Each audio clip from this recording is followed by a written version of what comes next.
Right, welcome back everyone. So today we're actually going to be taking out the Fantic Caballero 700, I actually pronounced it correctly that time. I've been waiting about 3 hours to tell the truth for the bike to come out. There's been actual paying customers who come in, so I'm going to come below that in the pecking order. So I've been waiting patiently just to go out for a quick spin on this thing. And yeah, I'm going to ask two main questions of the bike. And I think the first one is, how does the bike perform? So that's really the power, the engine, handling. Is it comfortable to ride? I'm not going to talk about off-road, just the kind of on-road riding of the bike. And also, how does the character of the engine suit the bike? First Fantic Caballero 500, that was a single 40 horsepower, quite characterful motor. So how does this lump from other applications, how does it suit the Fantic? All right guys, well, I'm not going to waffle on. Just going to get back out on the bike and I'll let you know what it's like.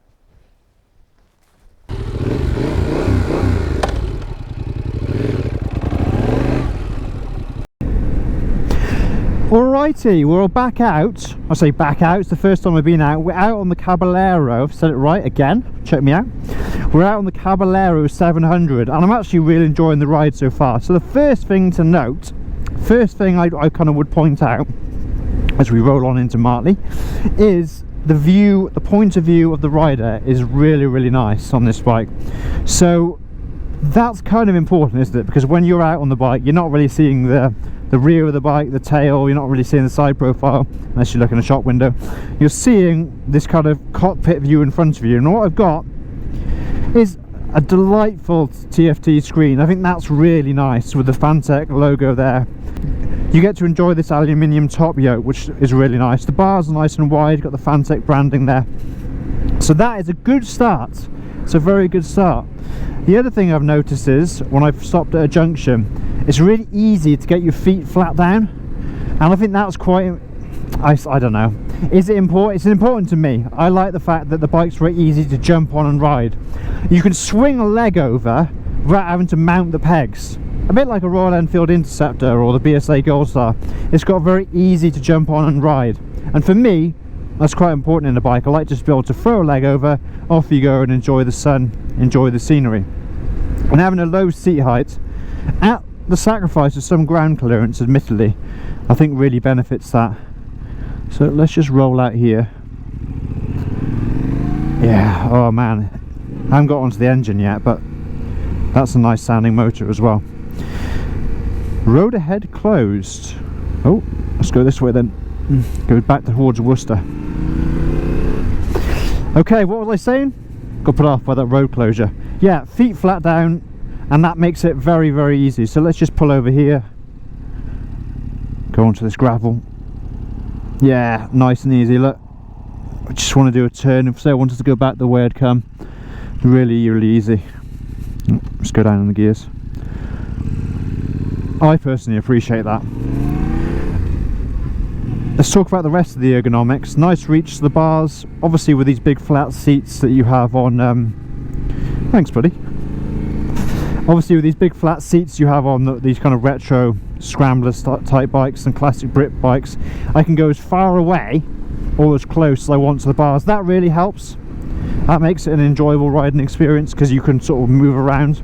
Also, if you've gone long distance, being able to maneuver on the seat is going to help you a lot. So generally it's quite comfortable. Got no back pain, nothing like that. Got a good view in the mirrors. My mirrors aren't set up perfectly. I think that one needs to be angled back slightly, but they've got quite a lot of adjustability. Look, you can go up and down. Obviously you've got the ball joint there, and then you can even rotate this if you unscrew that nut. So quite a lot of adjustability and not that much vibration in the mirrors or through the pegs actually, which probably contrasts with the Caballero 500 because that bike was a single. So I'm sure as you started to go a little bit faster, you probably got more vibration with that bike. Right, well, comfort is good. You've got a nice authentic retro feel. Let's talk about the suspension. So I've heard some reviews mention the suspension's hard on this bike, and to be honest it is, but I would say probably replace the word hard with firm.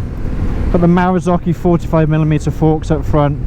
I mean, but look at this, and I'm on 80/20 off-road tyres as well. I'm on the Pirelli Scorpion STRs, but the suspension just encourages you to lean into corners and have fun with it. It's almost like a point-to-point weapon, and for me that's a good balance. We haven't got that much ground clearance, we've got quite firm suspension. It's just obvious to me that anyway that this is more of a road focused machine, and I think that's great. Why would you make something so good at being off-road that you kind of sacrifice the on-road side of things, where 95% of people are going to ride this bike? Alright, let's talk about the exhaust note. Exhaust note is nice and fruity without being obtrusive.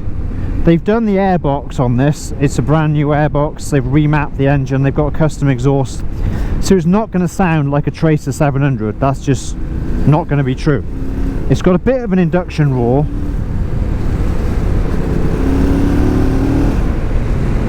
but without being obtrusive. I quite like it.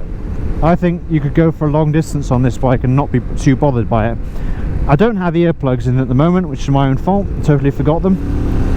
So I've got no turbulence, obviously, because I'm getting clean air, and I'm getting a nice exhaust note of kind of a not too obtrusive, as I said. I'm the world's worst at cancelling indicators, so I just remembered to cancel that. Right, I'm going to do a bit of a speed run now. I might include this, I might not. Let's see what it's like.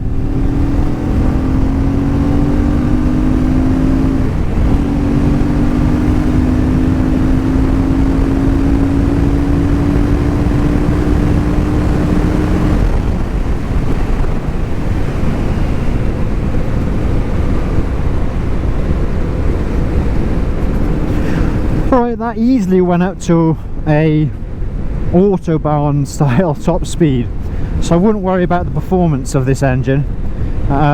Let me drop down through the gears and just show you some of the acceleration. So let's put it into, go right down to second. Wow, that's right up to 60, so it is fast.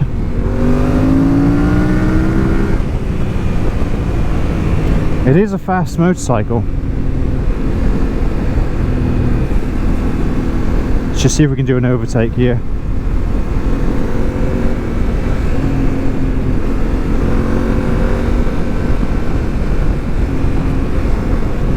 Right, here we go.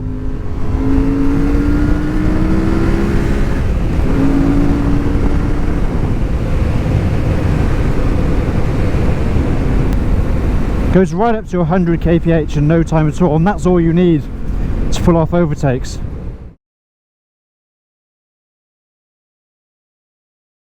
Alright guys, so you're now joining me a whole 2 days later. I'm actually in the studio. What happened is we were riding the bike, got back to the dealership, but unfortunately the heavens opened, as has been typical in the UK in July. The camera equipment can't get wet. My skin's obviously waterproof. I could happily present in the rain, I wouldn't mind, but the cameras we use don't like to get wet. So we just had to call a day, give the bike back to the dealer. Thank you very much to them for lending it to me. And we had to abandon the review. Normally I do the closing segment off the bike to get that sort of raw impression of it, but this time we waited 2 days, so I've had time to sort of digest and think about what I'm going to say. Now, we asked a few questions at the start. One was, does the CP2 motor fit the sort of package, the kind of retro scrambler, 70s inspired theme? I think it does.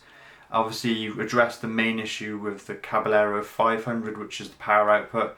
You can rip this bike around, it'll do 100 no problem. You can actually stretch its legs out to probably more than 100 if you had long enough private road, of course. It also sounds really good. You can chop up through the gears and you'll hear that the engine spools up nice and quickly. You've got custom intake manifold on there. The engine's been remapped, and then you've got a full stainless steel exhaust system. So the whole package with the engine, I think, just works quite nicely. It's been mapped for torque, so you've got torque available in every gear. You just need to basically keep it on the throttle and wherever you are in the gears, and wherever you are in the rev range, you'll get an exhilarating thump of torque. So that is actually quite fun. I enjoyed riding it. It's a nice package. It sounds nice as well. So, the other thing to talk about with the Fantic is, of course, the rideability, which is kind of a generic term which covers a load of stuff, but I found it very easy to ride because it's not hiked up on high suspension. so that you're on tippy toes. You can flat foot this thing probably if you're 5'10" or above, which is probably the average height. So you're gonna have a good chance of getting both feet flat down. So that's quite nice. Okay, you've sacrificed a bit of ground clearance, but in the overall terms of handling the bike at junctions, parking it, moving in and out of your garage, that kind of comes into play a lot more than probably people who are going to take in this bike off-road, of which I doubt there's that big a percentage of the users. What else could we say? Suspension is firm. That I don't see as a bad thing. You can tip the bike into corners. I went on UK roads, you know, the standard UK road with lumps and bumps and potholes and manholes. I didn't find it too crashy or banging or jarring. I just found it gripped the road well, and I could tip into corners, as I say, and just make good progress, particularly when combined with that torquey parallel twin. Okay, it's not all perfect for the Fantic though. The switch gear is a little bit plasticky. That's a shame on a bike that costs 9,700. It's a punchy price tag, so you kind of expect all the little details to be ticked off. Of course, there are lovely details on it, like the billet aluminium hangers, the top yokes, the gold Marozokis, the styling, the seat with the embroidery, even the LEDs and the logos and badges. Everything just looks mint. But the switch gear, it lets it down a little bit. The tank as well, I should mention, the tank is 13 litres, which if you combine that with your parallel twin, you're not going to be getting as good range as you could on the previous model, and certainly there's probably less range than some of the competitors as well. You might not need that. I mean, who's going to tour on this bike? I think it's going to be used for Sunday blasts on the countryside, but that's something worth mentioning, that the tank is 13 litres. Overall, the bike is also amazingly light, 175 kg, which undercuts the Ducati Scrambler. I've just got some stats in front of me. Yamaha XSR 700, and also obviously the Triumph Scrambler. That's a hefty beast at 213 kilos. So if you want to go for lightweight, manoeuvrability, feet down, then the Fantic is probably your bike. Nice details as well, but it's up to you to decide whether 9,700 is a worthy investment. It is expensive. I think it's a great overall package, but you'll have to make that decision yourself whether you think it's worth the investment.